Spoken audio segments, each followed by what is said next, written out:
Welcome everyone to the latest edition of HogvilleNET Hoops. I'm your host, Kevin McPherson. We've been away for a couple of days. We didn't have the heart to come on after midnight after Arkansas's thrashing against Arizona. Not because there's not valid things to talk about. It's just it's been kind of beaten like a dead horse what Arkansas's problems were. It's been a build up. Once this tournament field was announced, how I did talking about how Arizona was probably the best team and that Arkansas, it was unfortunate that even if you made it to a Sweet 16, your season probably ends there. So we are going to spend just a little bit of time on recapping that game now, basically a day and a half later. And then we're going to really turn our attention to what John Calipari has to do, which is figure out what he's going to do for year three. And it's not like he's got a ton of problems that 360 plus other Division One teams would love to have, because he is the best recruiter and roster builder in basketball in terms of talent. Not always the right pieces to be what you want to be. We've seen that now in a couple of seasons to some degree, but still, it's a problem a lot of schools would like to have. We're going to take a look at a lot of things here as we look ahead more than we actually do a game recap or a season recap. But we are going to start with the sort of season in review, game in review, and just start with this. This was my game story, and this is just the headline leading into what you could have read at Hogville.net, as well as KNWA Pig Trail Nation's website. But basically, Arkansas was blown up defensively. And if there was any formula for what was going to prevent this team from reaching a Final Four this year, we talked about it ad nauseum, is the fact that it was on the defensive side of the ball. Arkansas elite offensively for most, pretty much throughout the season. Finished in Kim Palm with a top five rated offense. We knew that was pretty consistent. The defense was as bad as the 70s this year. When you talk about that same Kim Palm metric for defense, got up to the 40s, even the mid to low 40s for a little bit. And then when the season concluded after the loss to Arizona, again, 109-88 Thursday night, late night game, Arkansas finished the season, or at least the way that it's calibrated now, the Hogs are rated in the low 60s in defensive efficiency. That's about right. This was never a Final Four quality team based on that. Arkansas was going to need a ton of breaks, like upsets. Or if you didn't get an upset, what we said when we did our pregame show a couple of days ago was Arkansas was just going to have to be not only great offensively, but be better for longer stretches defensively than we've seen all year, and be connected on defense, which we really haven't seen much of this year. And a lot of things we're going to have to go right in a lot of different aspects and facets of the game. And even though all Arkansas wasn't completely crippled on offense, a poor 3-point shooting night coupled with how bad the defense was, uh, basically equated to, in the free throw line disparity, we'll throw that in there, basically equated to, just a showing that was in some ways embarrassing. I don't know any other way to say that. I was trying to find the right word, but how about embarrassing? It is. It's embarrassing. The last time Arkansas lost a game prior after winning seven straight in March, and if you think about that, Arkansas beat in the final week of the regular season. Arkansas defeated two NCAA tournament teams, one of which would eventually go on to a Sweet 16 in its own right in Texas. A bubble team, a playing 11 seed, and got to the Sweet 16 in the same regional, the West, which I thought overall was the weakest, and still do. So you had those two big wins, a road win over Missouri, an NCAA tournament team without Darius Acuff. DJ Wagner stepped in. So you started to see, okay, even with attrition here late in the year, Arkansas kind of doing what it did the year before. Then you swept the SEC tournament for the first time since, 2000, the 99 2000 season, over a quarter of a century ago. Then you went on and got back to a Sweet 16. So Arkansas won seven straight games. But when the dust settled, if you look prior to that, the final day in February, Arkansas got just taken behind the woodshed at Florida. 100, what was it, 111 to 77. It was like a 34-point loss, and you gave up 111 points. Oh, by the way, another one seed in this field. And so it's not like we hadn't seen this movie before, and it's not like we told you so coming into it. Now, I didn't predict a blowout. I thought Arkansas might be good enough to finish somewhere between a a 6, 7 point to 10 point loss, and then my score prediction was a 7 point loss. If both teams were kind of their typical selves, and it was much worse than that. But again, a lot of that had to do with Arkansas not being able to hit threes. Certainly, having no defense was a killer. And when you look at this team this season, I put this tweet out the day after. Arkansas gave up 90 or more points in 6 of its 9 losses. Arkansas finished 28-9, including 109 or more 3 times. So think about that.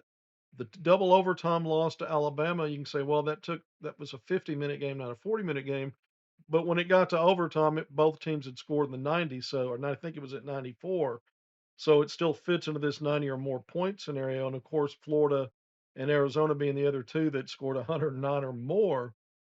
And I think that's the biggest tell why this team couldn't be a Final Four. It was the defense, but the defense could be so bad against really good teams that you can't keep them at a reasonable point total, uh, because you can't get enough stops defensively. You're not going to win most of those games. I don't care how good your offense is when you're playing teams that also have elite, highly ranked offenses, but their defenses are much better than yours. In the case of Alabama, when we put this next stat up, and I did finish this tweet by saying, still, it was a Sweet 16 run, SEC title, SEC tournament title, Acuff's generational talent record setting season. That equals the season as a success.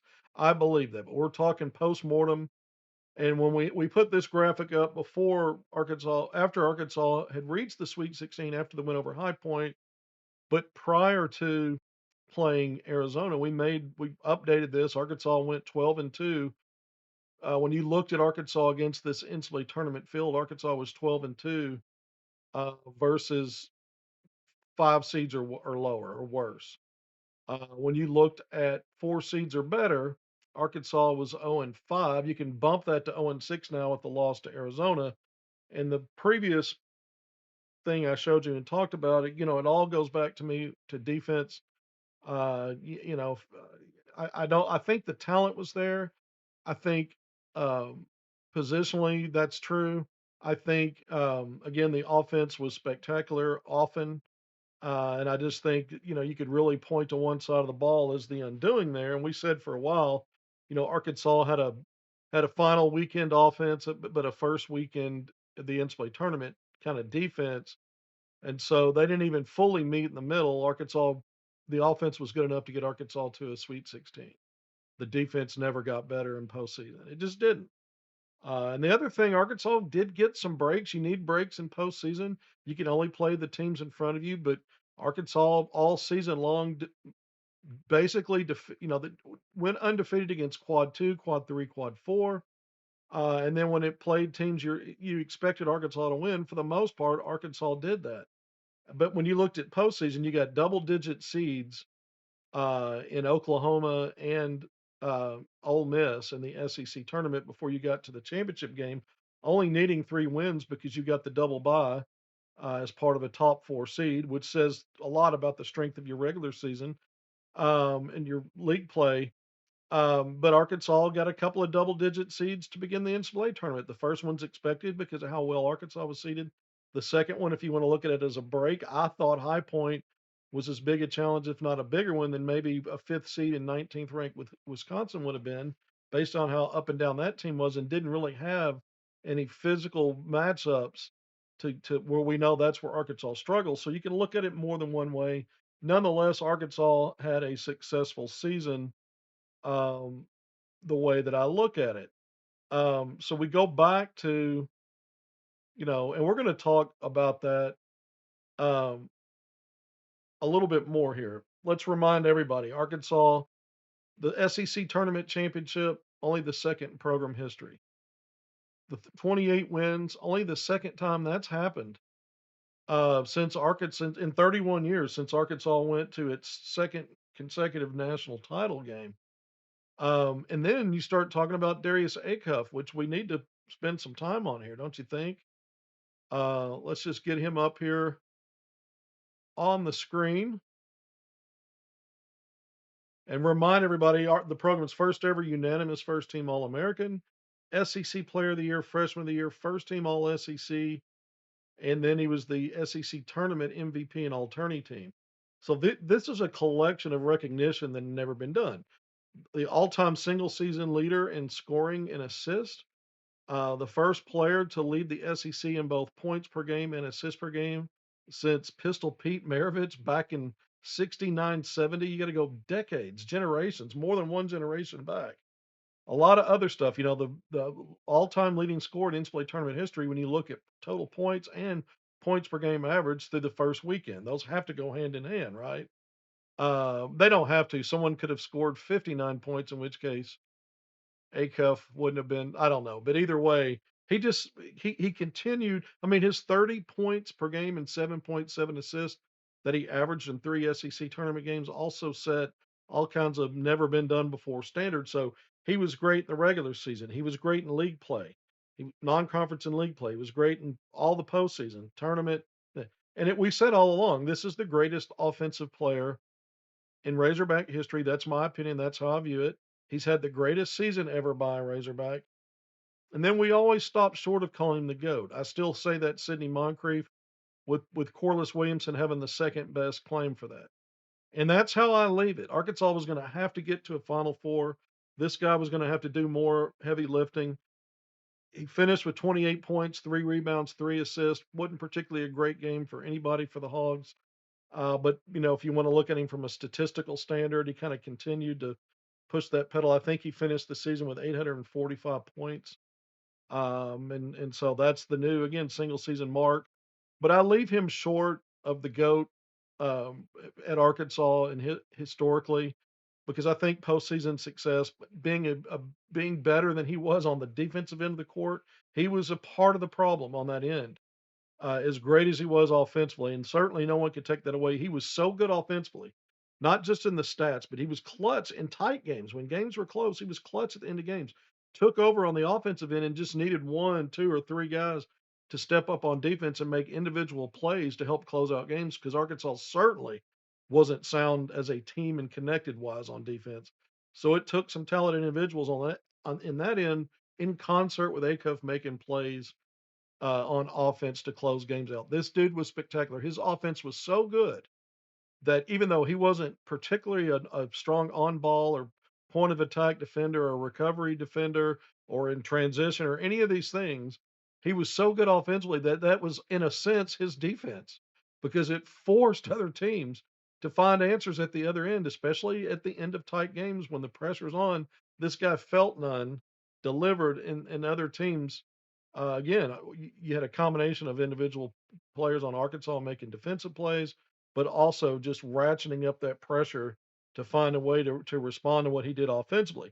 Great player. If I had to say all time, I'd put him in the top three. I'd put him right behind Moncrief and Corliss Williamson. I think probably two or three other players that have a strong case to still be in that third spot would be guys like Todd Day, Lee Mayberry, or just a couple that come to mind. Ron Brewer Sr. For a third one. So this has been a proud, storied program with great players on great teams. So it's a huge honor for Acuff to even be mentioned near the top of that list. But again, when you look at the accolades, when you look at Arkansas's overall success, again, we went through a lot of that. Acuff certainly deserving of what he's gotten at Arkansas to this point. And let's look at this. Put this out. This came out the day after Arkansas lost. Acuff's named one of 4 finalists for the Naismith Trophy National Player of the Year, Most Outstanding Player. Of course, Cameron Boozer at Duke, AJ DeBonsa, BYU, Yaxel Lindenborg of Michigan. I think Cameron Boozer, on the strength of what Duke has done now, gone to the Elite Eight, got a shot to get back to the Final Four the season he's had. I think he's going to win most of the big name trophies that are out there. The AP, the Associated Press Player of the Year, which will be announced this coming week after the Final Four has been settled. Usually Thursday or Friday is a lead up to the Final Four games, which are Saturday and then Monday. We're still playing Elite Eight games starting today and tomorrow to determine the Final Four. I think Cam Bruiser is going to rack up most, if not all of them. I thought there's an outside chance somebody out there that names a National Player of the Year.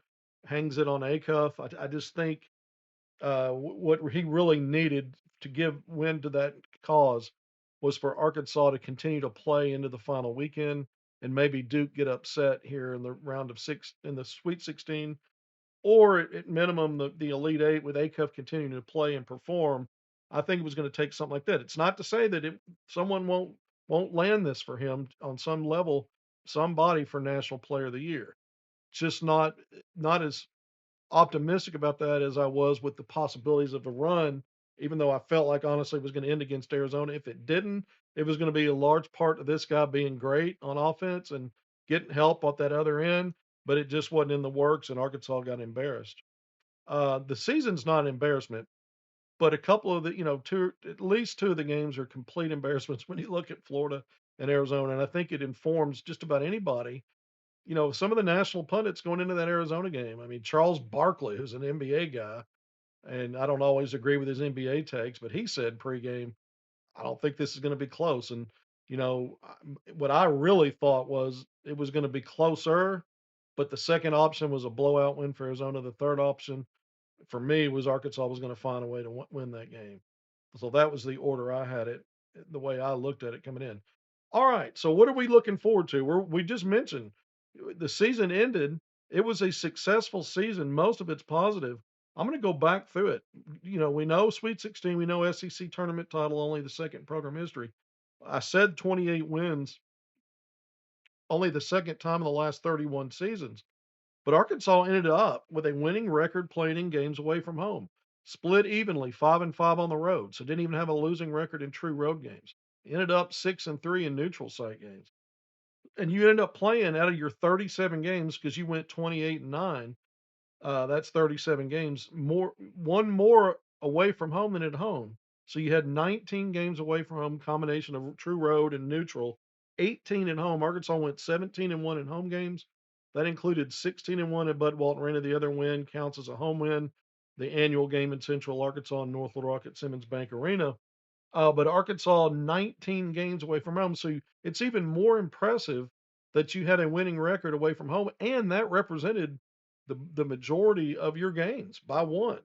It says just that alone doesn't tell you have to peel back a whole bunch to see that Arkansas must have done well in its league play to finish like that because you play in non-conference more games at home. There are plenty of bye wins in there, and so that's how it kind of helps you inform you if you didn't drill down on it. But drilling down on it, going 13-5 in league play, this is actually you look at Arkansas getting to 5 Sweet 16s in the last 6 years, and a couple of those were Elite Eights at the front at the beginning of that Sweet 16 run, and in both of those seasons, Arkansas started slow in league play, but ended up finishing with 13 league wins. One year going 13-4 in the COVID shortened season, then 13-5. We know those were Eric Patrick Melsman years. And Calipari turned the trend around of Arkansas, even though the last two Sweet 16s did well in March, didn't win SEC tournaments, but also finished with losing records, 8-10 in league play. So you had a turnaround this year, not only going 13-5, tied for the second best record in the regular season. Then you went and got a piece of a league title because you got the tournament title in the automatic bid. But you also were ranked from start to end of this season, and that's something that Arkansas had not been able to do under the previous regime. Remember, those teams, it was early in Melsman's career when Arkansas started to turn things around, but they got slow starts in league play and they never could stay in the rankings. They had to finish strong in February and March, finally find the rankings, finally move up and keep moving up, and then go as far as they did in the NCAA tournament. But they weren't wire to wire, horn to horn, buzzer to buzzer ranked team. Arkansas was finally that this year. Started the season ranked 14th, 14th in the final AP poll until doesn't update weekly anymore until the season ends and there's a champion crowned. AP will release one final poll, and I'll be surprised if Arkansas is not somewhere in the 14 to 12 range, maybe 11th. I'd be surprised if it's any higher than that based on what other teams are doing who was already ranked ahead of them. So we'll keep an eye on that, but it was consistently about that. And what it tells us is Arkansas is who most of the national pundits thought they were. At the beginning of the season, I said Arkansas on paper should be ranked somewhere between top 10, top 15, somewhere in that range. So 14 wasn't out of whack. But I said this based on the freshmen, how they develop, what they bring to the table, based on we thought Arkansas would be improved physically on the front line to the previous year, seeing how everything fit together on paper and from a talent standpoint and trying to address weaknesses from the year before when Arkansas was a top 20 defense and should have been an Elite Eight team, we said there's potential for this to be a final weekend kind of a team. What we saw play out quickly, pretty quickly for me, shut that down. And I kept saying, you cannot take Arkansas. This was my talking point. I repeated it over and over. This is not a serious team, Arkansas. And I said this when we were in, you know, early December, getting into later in December. So this is not a serious team if we're talking about a Final Four contender. You can't make that in it and say it with a straight face anymore. Unless something changes, this is where it's trending. Okay, so Arkansas is what a lot of times preseason rankings are just wildly different by the end of the year versus what they were at the start. For Arkansas, Arkansas was pretty much what everybody thought they were. Not we weren't sure how it was going to happen. We didn't know that they were going to be so problematic. I just said that defensively, physicality wise, but just what looking at everything, not knowing the projection then is what how it's kind of landed. So if not exactly how we thought it would be, but it's what has happened. All right, so let's get now into let's start thinking about what I always say about Calipari. If you look at college basketball now, there's a whole lot of this, and that is a lot of college basketball teams. Their rosters are really built on based on what they can get in the portal combined with retention, and the high school part of it is sort of a third rail now. It used to not be that way. Some teams are doing a great job of juggling that. You look at what Tommy Lloyd did with this Arizona squad, and we'll see what happens with the Wildcats. But great freshmen, some great retention in there. Some international guy. I mean, he's kind of spread the love and figured it out, and he's got the pieces together. Arkansas, Arizona looks like what not from a style standpoint or exactly how to do it, but that's kind of a blueprint for looking at it and going, what could Arkansas do this next time around? Calipari's not going to change who he is. So when you start thinking about uh, where Calipari starts, it always starts and will continue to start with the high school part of it because he's so elite at getting great players. Look at the success Acuff. We didn't mention as we did our recap Malik Thomas in his freshman season and what he was doing, how good he was, and was an all SEC, all freshman team performer. Billy Richmond, part of Calipari's recruiting class that he brought with him from Kentucky, ended up being an all SEC defensive team. Carter Knox, even though we know his played about half a season and was having a down year, and didn't come back. We'll see what happens there. We're going to talk more about retention in a minute. Another high school player that Calipari brought with him from Kentucky that was preseason all second team all SEC coming into this season. You look at Boogie Fland. Things didn't work out at Arkansas, didn't work out for the NBA. Wasn't necessarily great at Florida, but got better as the season went on and helped that team win. But the recruiting, the high school recruiting is where it starts because these are the foundation. Before Fland got hurt at Arkansas, he was playing at an all league level and was Arkansas's leading assist guy, second in scoring. You look at this. Obviously, we don't have to say more about Acuff and Malik Thomas in this second group. But the point is that it's always going to start there before anything else matters, and it's why it's important to also note that last year his entire high school class was committed and signed by November, way before you play. As your season's getting started, before you ever get to the spring, and they're figuring out retention and portal and how to balance that. This time around, you had two of the three early, but you got Jordan Smith Jr., the highest ranked of all of them. By the way, Naismith High School Boys Basketball Player of the Year. You got him off the board in February, mid-February, before you ever get to the end of the year season. When you're drilling down on laser focused on what's the retention looks like. What about portal? What about international again? What about a high school reclass? All of these things. So you pretty much go into it with three again. And so it starts there. It really starts there because it informs you if you're John Calipari, what you need, because these aren't guys that you have question marks about, are they going to be in my rotation? The last go round, Acuff, Malik Thomas, and Isaiah Seeley, the three that he got done early. There were no question marks about that. He knew that Acuff was going to be handing the ball, and this was his show to run. It was part of why when Acuff didn't have an NBA option, there wasn't a place for him.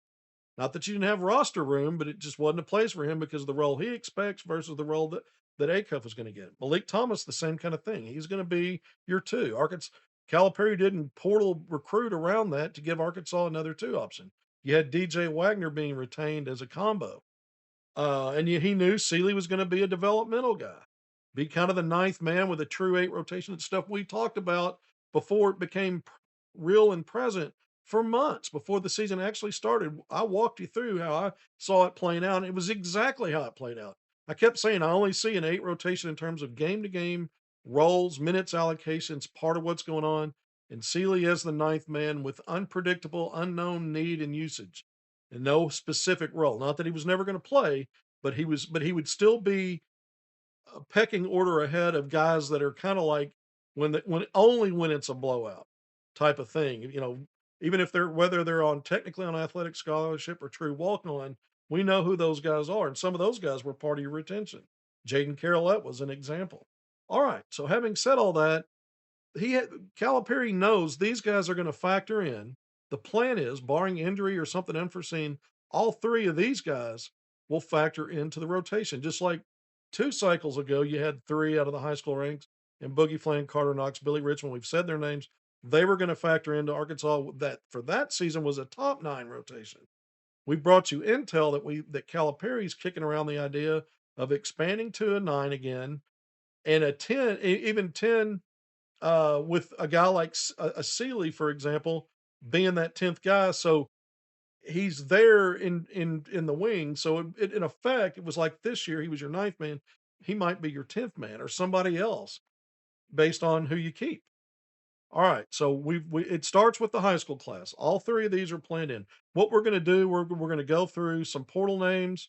We're going to bring you some intel on some other stuff, including I guess we'll go ahead since we're talking high school now and do some of that. But at the end of this exercise, I'm going to go through a mock roster for next year, and we're going to go through some of the ifs, ands, and buts regarding that once we get to it.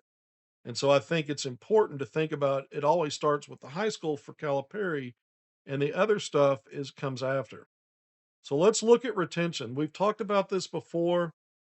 But there's really 5 guys here because we know Acuff is gone. He's a projected lottery pick.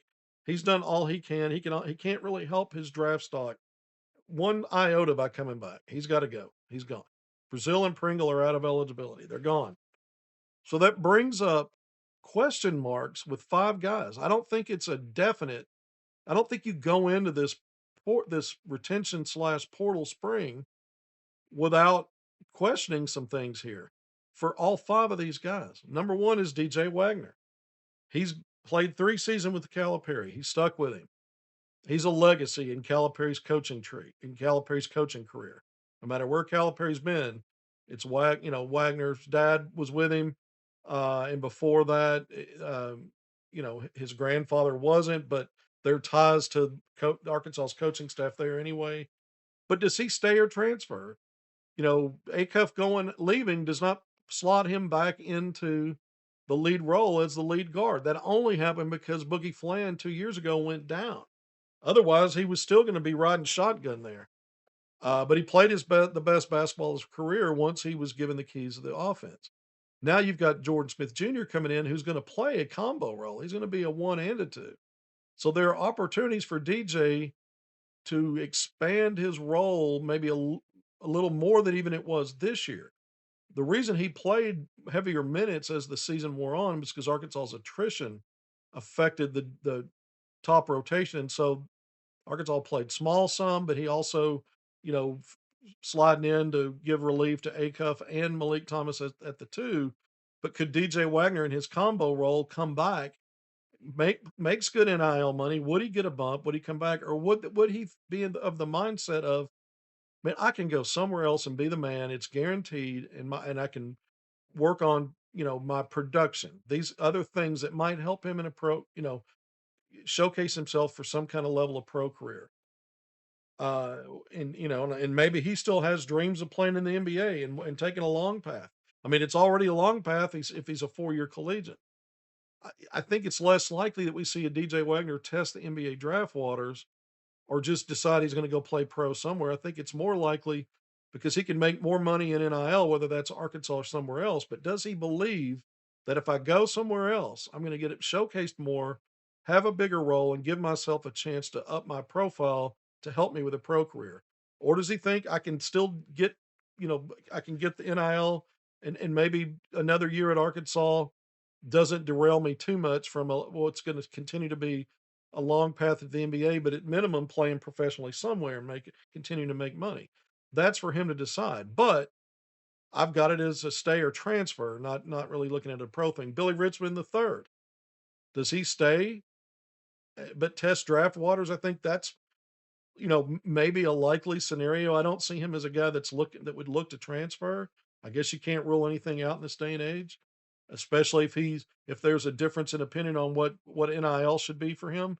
That would be a reason to transfer. But for now, I'm viewing this as a stay while testing the draft waters and maybe a guy that you get back. Malik Ewan. Technically, he needs a waiver either from the NCAA for another year. The NCAA allowed play, did not count JUCO play very recently. It did forever until I think last year allowed players to come back and didn't count at least a JUCO season in there. But I think there's been a change there, and you've seen several players, both football, basketball, and maybe other sports, needing court injunctions, and those things have gone in different directions. Some success, some others not. But Ewan has been listed on Arkansas's roster website as a junior. When Arkansas talked about senior night and not having a senior night ceremony, Ewan's name did not come up. It was just Pringle and Trevor in Brazil. Those things could just be whatever, not necessarily intentional in terms of Arkansas's plans to get him back. But we brought you intel that Calipari's kicked around the idea of tinkering with his role a little bit and seeing with Brazil out the door for next season of maybe using him more as a perimeter threat in terms of trying to increase the idea that he would increase 3-point shooting, a little more ball handling in two-man game, making passes out of that, and then having the versatility as a 4-5 at that point, where you could still try to get some stuff out of him down in the block offensively. Not the best defender, and Arkansas needs to get better there. If there's anything when we looked at last season coming out of it, out of year one with Calipari, we said Arkansas needs to get more physicality down low, get better in rebounding the basketball.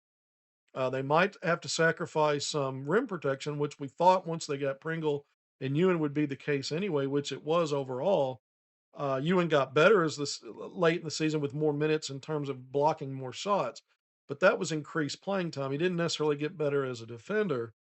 And so, but if you keep Ewan and he stays, you're still going to need some waiver court injunction. And we don't know, since we've also brought you intel that Calipari is willing to spend more on frontline pieces than he has so far using NIL than he has so far at Arkansas. Are there things that come available to him in the portal that squeezes a guy like Malik Ewan out? Retention matters to Calipari. He really doesn't like going portal heavy or keeping it as light as he can. So my thought process is based on everything I just said, and Calipari talking about maybe even tweaking his role a little bit, that they're going to pursue keeping him, and that they feel like they're going to have a path to success for that. So for now, we think, okay, let's keep Ewan in the State Department. So the first three I started with, this wasn't in order of importance. It's more of order of who I think the most realistic to stay are. Carter Knox is interesting. He said following Arkansas's loss to Arizona that let's come back and the goal is to get to a Final Four and win it all, something like that. You hear players say stuff all the time, I'm back, right after a season ends and then things change. This was a guy that was thinking he was going to be a two and done and go be a late first round draft pick. This is a deep draft class. This guy played half a season. So now there's, I guess, question marks about whatever injury he had. Probably that's least of his concerns right now. The other part, production was again way down. And it was just a sophomore slump for him prior to not being available. But it's a crowded wing room when we look at what Arkansas brought in when we first looked at the high school part of it. When you look at both J.J. Andrews, Abdu Torre, we're going to talk about Isaiah Seeley, whose name I don't have on here for now in a little bit. Remember, I brought you intel that Seeley and his camp, it came from a really good source for me coming from, decision makers in his camp, that his goal is to come back, that he's going to get maybe get doubled up at NIL over what he made last year, and they want to be back and develop under Calipari. What we don't know is what is expected of him or what has been told is expected of him or planned for him in terms of a role in the playable rotation, whether that's an eight deep again or if it truly goes to nine, like I think it should and probably will. We'll see. Proof will be in the pudding. Calipari can be stubborn about things that he thinks he can get away with doing, and it works for him. And again, we said Arkansas's had success in the first two seasons, so it's hard to argue with. If you truly want to build a Final Four roster, you're probably going to have to get out of the comfort zone a little bit and what your plan was or vision was, and expand it a little bit. Okay, so Seeley's a question mark, but Carter Knox. Let's say you do get Seeley back along with a Billy Richmond, let's say he comes back, along with what you've already got out of this high school class, that's four deep at the wing spot. And now you've got a fifth in Carter Knox. So we're going to talk about in a little bit when we look at the roster how that makes things awkward. But even if you expand to a nine deep, that's five wings. That means you've got four other players. And let's say it's DJ Wagner and Jordan Smith Jr. That gets you to seven. That means five wings, those two guards. That means Malik Ewing, if he does stay, that's eight. You only get one other big man. So you're losing Pringle and Brazil, but you're only going to add one more big man. That's why I think it's highly unlikely when we get to talking retention, as we talk retention here, that you're going to keep five. Malik Thomas, again, this is when you look at him mocked, not as many of them, but there's a few, between 20 and 30 late first round. There's probably more that are early second round. That's good enough if you want to go in this deep draft class to get a good guarantee. Not just that you're going to get drafted, that you're getting a guaranteed contract and going to be a part of the 15-man roster on your first NBA team, even though you will spend time some in the G League likely, most likely, barring just being spectacular out of the gates, that's okay. You've got that guaranteed money, and you're part of that 15-man roster. And so typically in that range, you're certainly getting it late in first round, but early second round, you're getting some of those contracts that are similar to late first round when you're talking about money and some length of time on it that's guaranteed, 2 to 3 years often. So we've always said, and the NBA scouts have said, if it's in that draft range and he can get a guarantee behind the scenes that he's going to get that before the draft, which is a lot of how this stuff plays out, that he should probably go ahead and go. But I've got at least one scout saying this guy needs to get stronger, and this class is so deep. He needs another year of college and refining decision making. Less is more on the shot creation, shot decision making on shot creation, getting better defensively, add strength, all those things, because he thinks he'd have a chance in the next draft, depending upon just how good his season might be in year two of college, to get in the teens in a draft projection, which means you're knocking on the door of a lottery pick.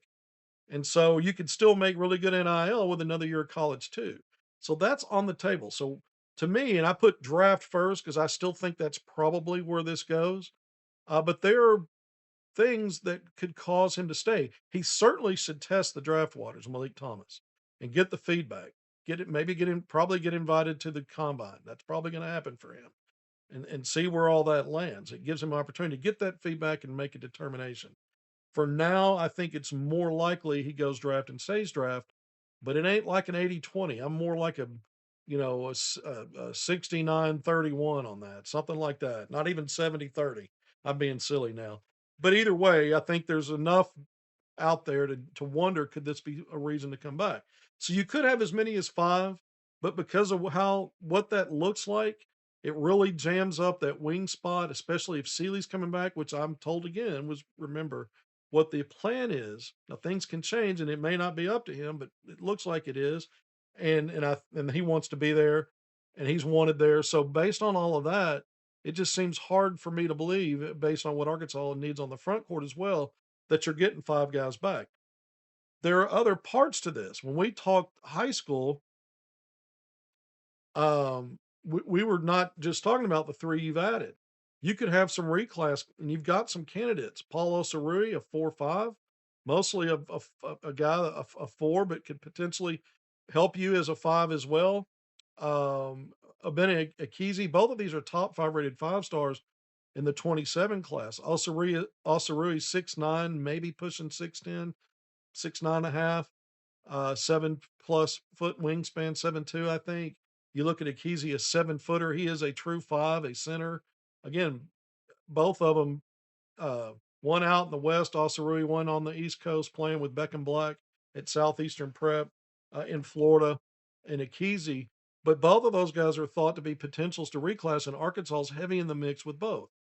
Again, you've got Calipari's really leaned on the portal heavily, even though he deals shallow and light in terms of numbers for his front line, which is a shallow and light depth. He's gone heavy portal just for that position, because for him, 2 players out of the portal each year is heavy. That's his max, and it's mostly been frontline guys. The exception was Nelly Davis when Arkansas didn't bring a 2 guard in Calipari's high school class, or the retention, if you want to look at it that way, transferring with him from Kentucky to Arkansas. So you're looking around at what does the roster look like when you're talking retention, what your needs might be in the portal. And Arkansas could go multiple ways. But from the high school level, we just mentioned a couple of names.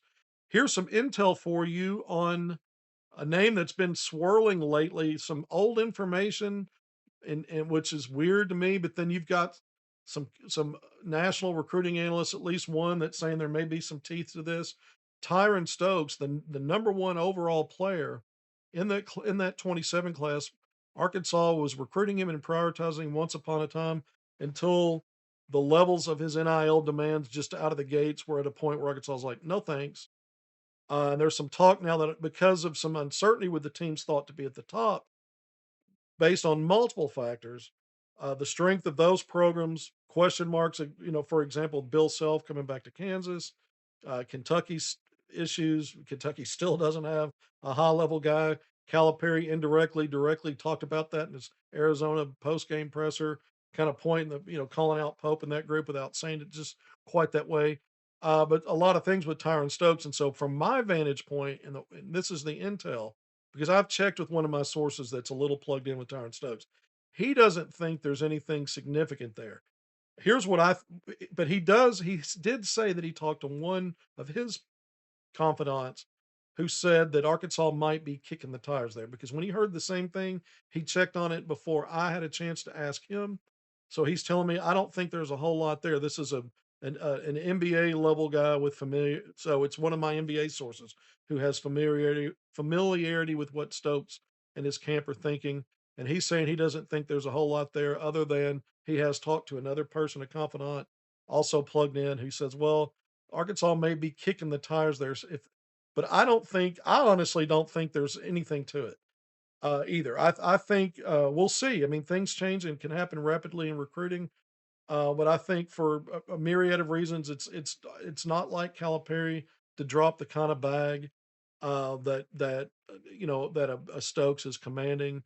Calipari did go above and beyond relative to his initial offer or thought process with Jordan Smith Jr. We've talked about all that. We brought you all that intel, and that what we were told is it escalated to more than was typical for any player that Calipari offered NIL, which included portal, high school, all of it. But there's still levels and distinctions here. And so I think from an NIL standpoint, I think some other factors with Stokes.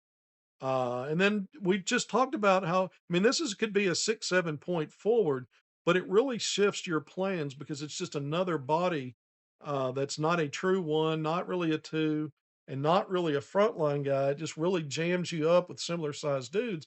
And there are teams that can roll that way, but Calipari typically likes to have him 2 or 3 6'10" guys or taller. And he likes guards that aren't, he likes guards in that 6'2" to 6'4" range as well. And so you're really squeezing yourself positionally. And so I think there's a myriad of reasons why I just don't think there's a lot of play there. But I did give you some intel on what I've heard from a trusted source. There's a guy like Dylan Mingo who Arkansas kind of got in on late and looked at a little bit, a 5-star guard, a combo, maybe being promised the opportunity to play the one, signed, ended up committing to North Carolina, but Carolina's got a coaching change right now. The coaching carousel is going to impact a lot once the season plays out, and your portal season's shorter this year. It's only 15 days. April 7th, you got to wait till it officially opens through the 21st. That's 15 days when you count both of those days. It looks like only 14, but it's 15. And then because of coaching changes, any more that happen when these dominoes start to fall, when Carolina makes its hire, and then the dominoes fall after that, and as you fill holes for the next coaching changes that happen, for players at those programs where there's a coaching change, they'll have their own 15-day window that starts at some point. So even if the main portal window for everybody has come and gone, there's still opportunities for others to get in. And so it'll be interesting because it's a tighter window. Once you're in the portal, however, um, it doesn't mean that you have to be committed and signed somewhere during that window. So portal season is going to continue in terms of how long it might take to get somebody, whether that's Arkansas or other teams, but it's just the availability window for players to get in. So when we're talking retention, obviously after high school recruiting, the retention will Arkansas is going to try to get that figured out as it then prioritizes rounding out the roster. And we mentioned some high school reclass possibilities. I think that's going to be really dicey with the question marks, even if you bring Ewan back with what he can really give you as a post presence at both ends, and how much more development you can really expect from an older guy that's been around the block a few times. I think Arkansas is going to have to lean a lot on portal. I say a lot. Again, it's relative. But I think this year, and I just had the retention up, I don't think they're getting. I mean, just be shocked if they get all 5 of those guys back. And honestly, I just the more I think about it, and I waffle between 3 and 4. And he's talked about the 4-4-2 sort of formula for his rosters: 4 high school, 4 retention, 2 portal. I think it's going to be a little different. I think because you're only at 3 high school right now, you might get to 4 by hook or by crook. But I think 3, maybe 4 retention. I don't think they're getting all 5 back. And I lean more towards 3 being better for the next roster build than getting 4 back. Calipari may fully disagree with that and figure out a way to get 4 back. But I think your best path to get 4 back means a really jammed up wing room. And now that impacts other positions that you still need. So that's why for now in my scenario here, I'm going to go 3. Now, portal. Arkansas, I've gone through a list of names. We've talked about this. And some of these have risen to the level of there's either one sided interest or mutual interest. Some are just names like wish list that we're hearing might go in the portal, or they did last year, even though they didn't leave the school they were at. Maybe they'll do it again. Maybe one of these coaching changes, such as North Carolina, maybe Kansas if Bill Self does retire, those kinds of things. So we've thrown some names around, and so what I've done is I put a representation. We've done more than 4. The only reason these are on here, nothing that there's anything I'm saying definitively connects Arkansas is going to get one of these guys. We've kind of said that about Cyril, but I'm going to clarify some of this stuff. I'm just putting a representation of what we've kind of been all talking about in terms of either one-sided interest, mutual interest. Will they go in the portal? Will they not? If they do, here's an A list kind of a guy. If they do, and I've just kind of represented one of each of those buckets here with these guys and who you're seeing up there. Kwame Evans Jr. Transferring, intends to leave Oregon. Vassar, the big man at North Carolina, if he decides to go in the portal, he'd be an A-list kind of guy to look at. No connectivity to Arkansas other than, again, he's in that bucket of wish list, kind of a dream list. Somtu Cyril, I've had 3 different sources at different times tell me that they think not only is Arkansas in play this time around again, but that he'll actually go in the portal, and at least one of those sources feels firm that that's where he's going to end up. The other 2 think it's the most likely destination. One of those 3 sources I circled back to recently, and I brought that intel to you, and he said Nothing's changed there. I still feel like he's going in the portal and Arkansas is the best answer there. All right. I have never personally said Arkansas is getting Tom Cyril. That's where it's headed. I'm telling you what sources are telling me in real time at the time while reminding you things change in recruiting, priorities change, players that become available change. Calipari is a loyal dude. And if there's anything third party back channel worked out already to a guy he recruited to Kentucky, he's probably not going to waffle on that or waver on it if that's the case. And there are folks that think it is. So that's the reminder of that. We told this is an interesting one. Alan Graves, he's getting some late first round mocks. He's starting to pop up out of Santa Clara, the redshirt freshman. And all these are frontline names that are on here, and we've talked about them. But we told you initially he was just on our wish list, and a day later we brought you intel that there would be interest from Arkansas if he decides to go to the portal, and that there's thought that he may be not only is he a top portal target, but he may just do it just to see what he can do for himself NIL wise.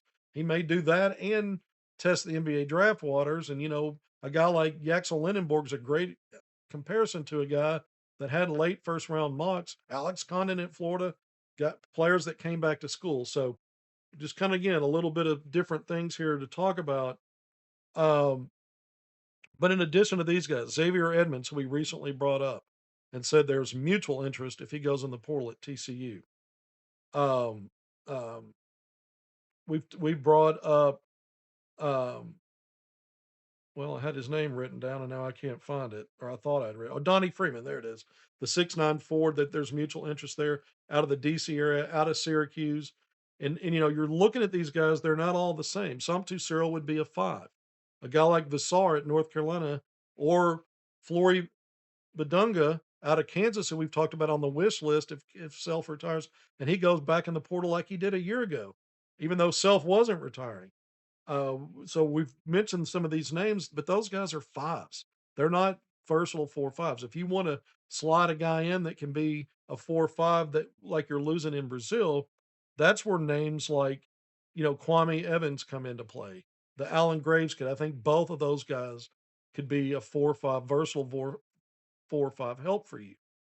Conversely, a guy like Donnie Freeman and even Xavier Edwards, I think those are more 4s, stretch 4s. It's not that they can't face up and stretch the floor a little bit. I don't know how much value, certainly not with Freeman, even Edwards, that you would get with those counting on those guys to provide some of your 5 depth.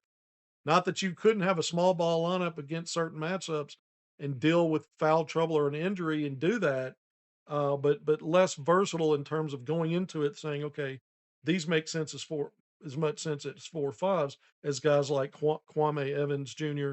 and Alan Graves would. All right, so these are all portal names we've talked about.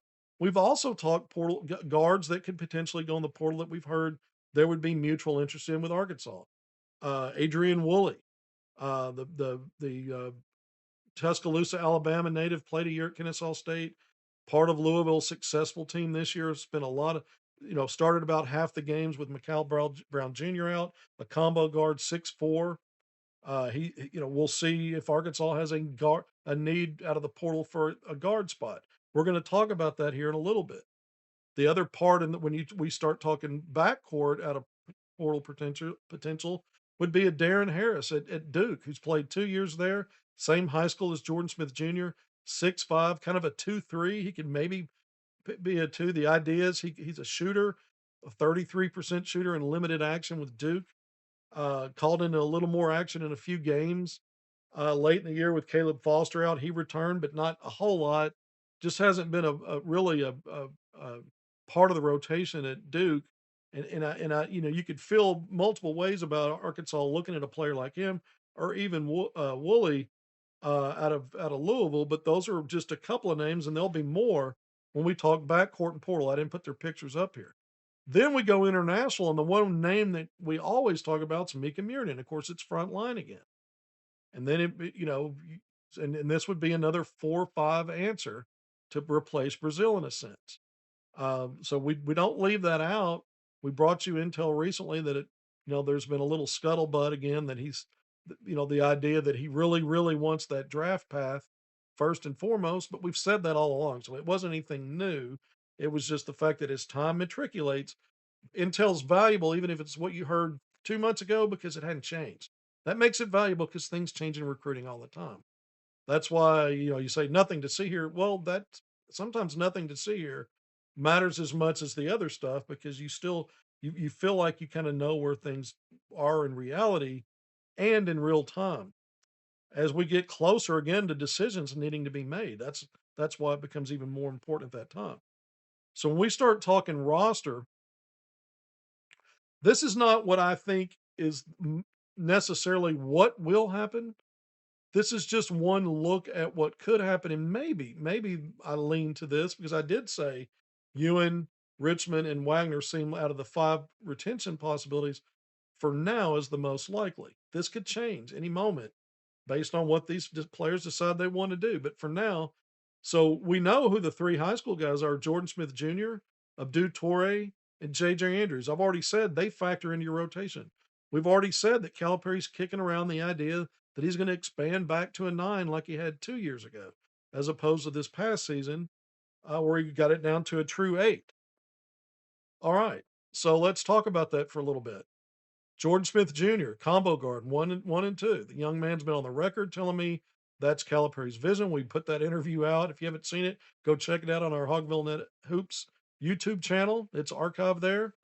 DJ Wagner, you get him back. He's a 1-2 combo. You got 2 guards. In this scenario, Malik Thomas is not coming back. If he does, you've got 3, and we would jumble this around and talk, and we're going to talk about that here in a little bit. You could also, in a top 9 rotation, go get a guard out of the portal to play the 2. And here's why I say that. I've got the next player on here is Abdu Torre as a 2-3. I don't think he's a 2-3, and I've said it, I've been on the record. I think he's more of a wing. He has improved his ball skills, his 3-point shooting, his volume and efficiency, some of his ball handling, but I still see him as a wing more than anything. In fact, I've got JJ Andrews as a 3-4 on here, a combo in similar vein to an Adu Thero. We're going to talk about that. But just for this comparison reason, I see Andrews as more of a fit as a 3-4 right now, just how I see it now in March versus Torrey as a 2-3. The reason I put it on here is because I'm not sure how Calipari views Torrey. I don't know that he doesn't envision him as being able to help offset a loss of a Malik Thomas. I don't know that yet. So I'm going to leave it in here as a possibility. So what I've got right now is the portal as a place you could go get a 2. But let's say you don't do that because you think Torrey's going to play that. Then it opens up an opportunity to say, then you could do something else to get to a 9 deep rotation. Maybe Sealy is going to fit into it. Maybe Calipari's already got a plan for that and he's going to fit in there, and you're not getting another guard or wing out of the portal, and you're going to use Torrey some at the 2. So there's more than one way this can go. But for now, let's say it goes this way. Let's say that Torrey, you get a portal 2, and Torrey's really more of a 3. That's what I think. And he gives you 3 depth with Billy Richmond coming back. So you've got depth there at that spot. And JJ Andrews, that's a 3-4. So you go 2 to 3 deep there, and Andrews gives you an extra helper. I think we're going to see some of that with JJ Andrews. It's very possible that we see him, playing some small ball 4. Malik Ewan, we've already talked about Calipari thinking about tweaking and expanding some of his perimeter stuff if he comes back and if you can get him back. So we'll call him a 4-5 for now. Let's say you go on the portal and get an Allen Graves or a Kwame Evans Jr., or you get Malik Ewan, or excuse me, Mika Murinen. Sorry. There's more than one way you can go. I listed all of it. Or you go and get Paul Osarui out of high school as a reclass. And I said he could maybe be a 4-5, certainly a stretch 4. That gives you different ways and routes as Calipari to get another 4-5. And then out of the portal, international or high school. And again, let's just throw in, and I didn't even mention Mo Silla a minute ago when I was talking portal out of Georgia. Committed out of the 25 class, was a freshman, dealt with an injury, but a really good rim protector, good rebounder, defensive player. That's another name I felt that we had intel on and told you there'd be mutual interest there. And I wrote it down here on the sheet, but I didn't have him in one of the photos and forgot to mention it. So I want to bring him back into it. But at the 5 spot, he would be a true 5. as is Somtu Cyril out of Georgia, as is some of the other names. The other name I brought up at the high school part of it when we were talking about Ben Akizi, the top 5 rated 5 star 7 footer over there with Beckham Black in Florida, in Orlando. So this is a way to get to a top nine with Sealy and Samito. Paulo Samito as a 4-5 after redshirting, as maybe you retain those guys, give them a little more NIL, and they give you emergency depth. And now you actually have a roster that can deal better with attrition. Not that it's crushed Arkansas, but I'll give you an example of how just having one more body, if it was the right body on the front line, for example, would have helped the Hogs. And I'll use Kamani Johnson as an example. Kamani Johnson, Eric Patrick Melsman went 7 or 8 deep in his own right, but Kamani Johnson was his eighth or ninth guy, and in 2 seasons he played 50 something games. He only 1 year, the first Elite Eight run, or the second Elite Eight run, he played 8 minutes a game. The second year he played 12 minutes a game. Role increased a little bit, but he was really kind of the odd man out, except when Musselman needed an enforcer, needed someone to go in and be physical and change the tone of the game inside, and so he was available. What if Arkansas, I'm not saying Kamani, but someone like that? What if Arkansas had been a 9 deep this year and had somebody like that and can change the altitude of games, especially against some of these teams with formidable physical front lines? It's not just the attrition that you need the depth, but it's sometimes just another look and another way to play and something else to give you insurance. Even if you thought Nick Pringle was going to be more physical, go get another guy. I don't know. That's just a thought here. But if you expand and go back to 9, there's more than one way to do it and still have emergency guys like Sealy and Samito outside of a 9 that just gives you options in terms of how you want to play. And so that's part of that thought process as well.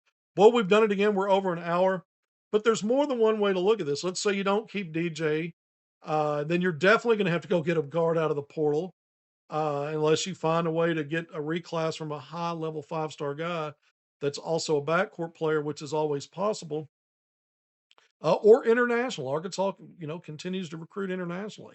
It's not like they don't do that, the staff. But let's say but if you get Malik Thomas back and you get DJ Wagner back, you're not going to need anything out of the portal, and I doubt Calipari would do that for backcourt. And then Torrey, Richmond, and Andrews, are your wing depth. Let's say you do get Carter Knox back, man. Again, and you keep Billy Richmond, and you've got Sealy back. That tells me that Sealy is very likely going to be another developmental year for the most part. Would probably be the case there. So you'd have another one of those. In this scenario, without Carter Knox, I've kind of got it that way anyway. But with the question mark though, maybe he's in the top 9, and you don't go portal for anything other than front line.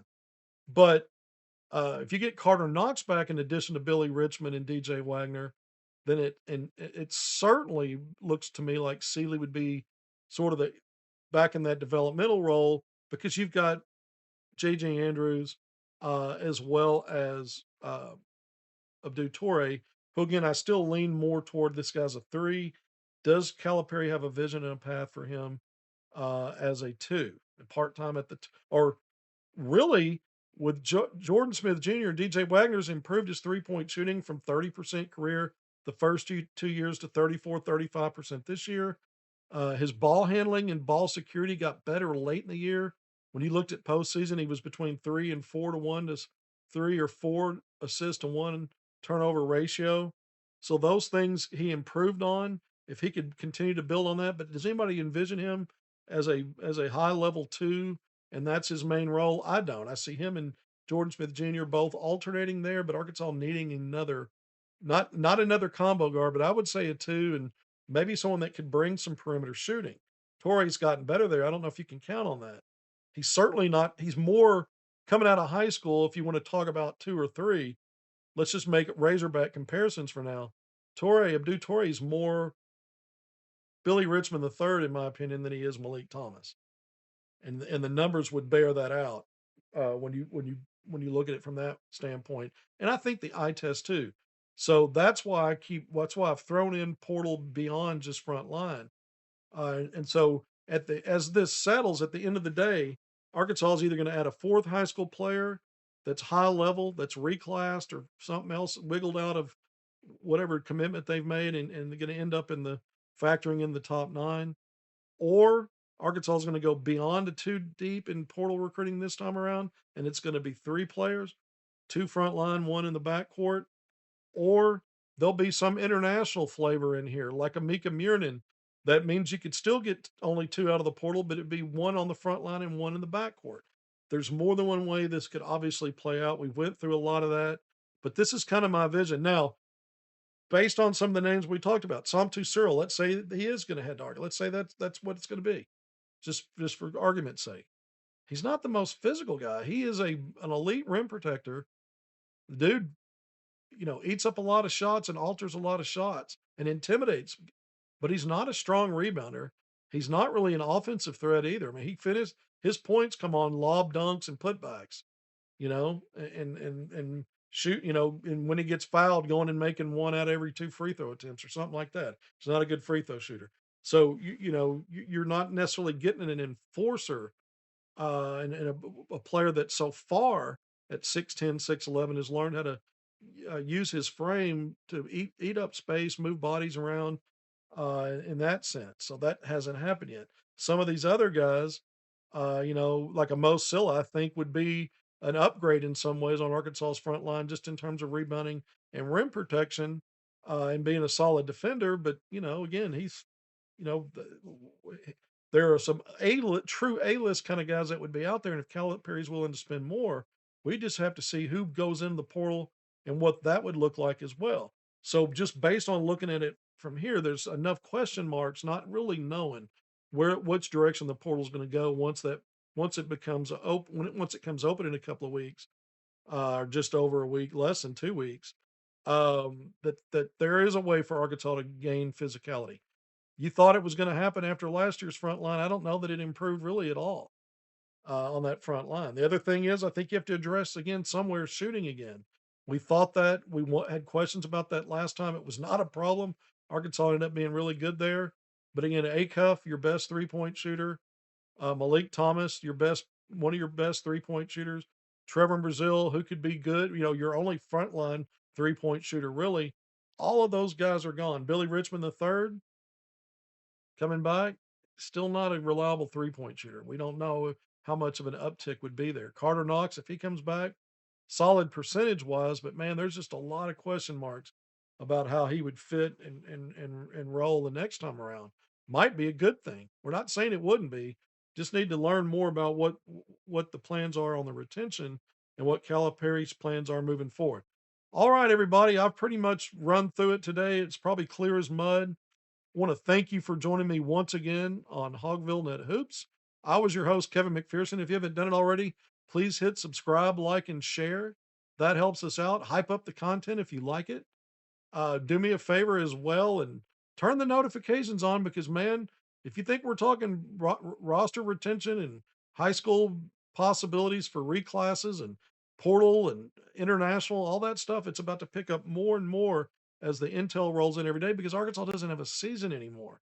They've got to start looking ahead. And so a lot of stuff's going to be breaking and the intel is going to be flooding in. We kind of set things up, didn't give as much intel today. I'm working on other stuff right now that we plan to bring. But until next time, I hope you're having a great weekend despite Thursday night's result and the end of the season. I look at it as a successful season. I'm pretty sure most of you are as well. Until next time, be great in all your endeavors. We'll see you soon.